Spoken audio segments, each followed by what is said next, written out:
தொடர்ச்சியாக 30 நாட்களுக்கு மேல் காவலில் வைக்கப்பட்டாலோ கைது செய்யப்பட்டாலோ பதவி நீக்கம் செய்யும் வகையில் இந்த மசோதா திருத்தம் செய்யப்பட்டது. அதாவது தொடர்ச்சியாக 30 நாட்கள் காவலில் இருந்தாலோ கைது செய்யப்பட்டாலோ பதவி நீக்கம் செய்யும் இந்த மசோதா அறிமுகப்படுத்தப்பட்டிருக்கிறது. மசோதா நாடாளுமன்ற கூட்டுக்குழுவிற்கு அனுப்பப்பட்டதோடு எதிர்க்கட்சிகள் ஆட்சேபனைகளை பதிவு செய்யலாம் என்றும் தெரிவிக்கப்பட்டது.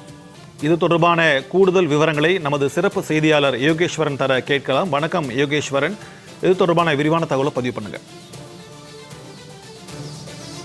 2025 ஆகஸ்ட் மாதம் 20ஆம் தேதி அன்று நாடாளுமன்றத்தினுடைய மக்களவையில மத்திய உள்துறை அமைச்சர் அமித்ஷா கொண்டு வந்த 3 முக்கியமான மசோதாக்கள்ல ஒன்றுதான் தகுதி நீக்கம் செய்யக்கூடிய மசோதா என்பது. இந்த மசோதா வரைவை பொறுத்தவரையிலுமே பிரதமர், முதலமைச்சர்கள், மத்திய மாநில அமைச்சர்கள், யூனியன் பிரதேசத்தினுடைய அமைச்சர்கள் யாரேனும் 5 ஆண்டுகள் சிறை தண்டனை பெறக்கூடிய வழக்குகள்ல தண்டனை பெற்றால் தொடர்ந்து 30 நாட்கள் சிறையில் இருந்தால் அவர்கள் 31வது நாட்கள் அவர் பதவியில் இருந்து நீக்கம் செய்யக்கூடிய வகையில மசோதாவை திருத்தம் செய்ய மத்திய அரசு முடிவு செய்து அது 2025 ஆகஸ்ட் 20ஆம் தேதி அன்றும் தாக்கல் செய்யப்பட்டது. ஆனால் எதிர்கட்சிகளை பொறுத்தவரையிலுமே எதிர்கட்சிகளை சார்ந்திருக்கக்கூடியவர்களை குறிவைக்கக்கூடிய வகையில இந்த மசோதா திருத்தத்தை மத்திய அரசு மேற்கொள்கிறது என கடுமையான எதிர்ப்புகளை தெரிவித்திருந்தார்கள். இதன் காரணமாக அப்போதைய காலகட்டத்துல மத்திய உள்துறை அமைச்சர் அமித்ஷாவினுடைய பரிந்துரையின் பெயர்ல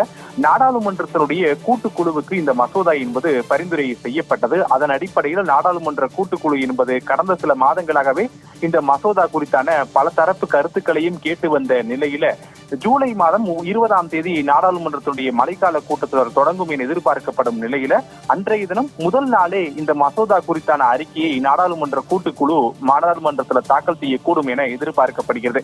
மத்திய அரசை பொறுத்தவரையிலுமே பிரதமரில் தொடங்கி அம்மாநிலத்தினுடைய அமைச்சர்கள் வரைக்கும் 30 நாட்கள் குற்ற வழக்குகள்ல தொடர்ந்து சிறையில இருந்தாலே அவர்கள் பதவி நீக்கம் செய்யக்கூடிய இந்த மசோதாவை நடப்பு கூட்டத்தொடர்ல தாக்கல் செய்து நிறைவேற்றுவதற்கு திட்டம் என்பதையும் முன்வைத்திருக்கிறார்கள். ஆனால் இதற்கு மத்திய அரசுக்கு முன்பாக ஒரு பெரும் சவாலும் இருக்கிறது. இது அரசியலமைப்பு திருத்த சட்ட மசோதா என்பதால் 3/2 பங்கு ஆதரவு என்பது மத்திய அரசுக்கு தேவைப்படுகிறது. தற்போதைய சூழல்ல மேற்கு வங்கம், தமிழ்நாடு உள்ளிட்ட மாநிலங்கள்ல தேர்தல் முடிவுகளுக்கு பிறகு தேர்தலுடைய கூட்டணிகள் மாறி இருக்கக்கூடிய நிலையில இது எப்படி மத்திய அரசு கையாள போகிறது என்றும் ஒரு கேள்வி என்பது எழுந்திருக்கிறது. இருப்பினும் கூட இது மிக முக்கியத்துவம் வாய்ந்த இந்த மசோதா என்பது நாடாளுமன்றத்தினுடைய கூட்டுக்குழுவுல கடந்த 8 மாதங்களுக்கு மேலாக பல தரப்பு கருத்துக்களையும் கேட்கப்பட்டு வந்த நிலையில ஜூலை 20ஆம் தேதி தொடங்கி இருக்கக்கூடிய நாடாளுமன்றத்தினுடைய இந்த மழைக்கால கூட்டத்தினுடைய முதல் நாள்ல இந்த மசோதாவை நாடாளுமன்ற கூட்டுக்குழு தாக்கல் செய்ய இருப்பதாக தகவல் என்பது வெளியாகி இருக்கிறது. மிக முக்கியத்துவம் வாய்ந்த மசோதா, அதிலும் குறிப்பாக எதிர்க்கட்சிகளால் கடுமையான எதிர்க்கப்பட்ட இந்த மசோதா என்பது பல்வேறு மாநில தேர்தல்களுக்கு முடிவுகளுக்கு பிறகு இந்த நடைபெறக்கூடிய இந்த மழைக்கால கூட்டத்தொடரில் தாக்கல் செய்ய இருப்பது ஒரு முக்கியத்துவம் வாய்ந்த ஒன்றாக மாறி இருக்கிறது. எந்தெந்த கட்சிகள் இந்த மசோதாவை ஆதரிக்க போகிறார்கள், யார் எதிர்க்கப் போகிறார்கள் என்ற எதிர்பார்ப்போடு இந்த நாடாளுமன்ற மழைக்கால கூட்டத்தொடரும் தொடங்க இருக்கிறது அப்படின்றதை நாம் குறிப்பிடத்தக்க ஒன்று. சிக்கந்தர்,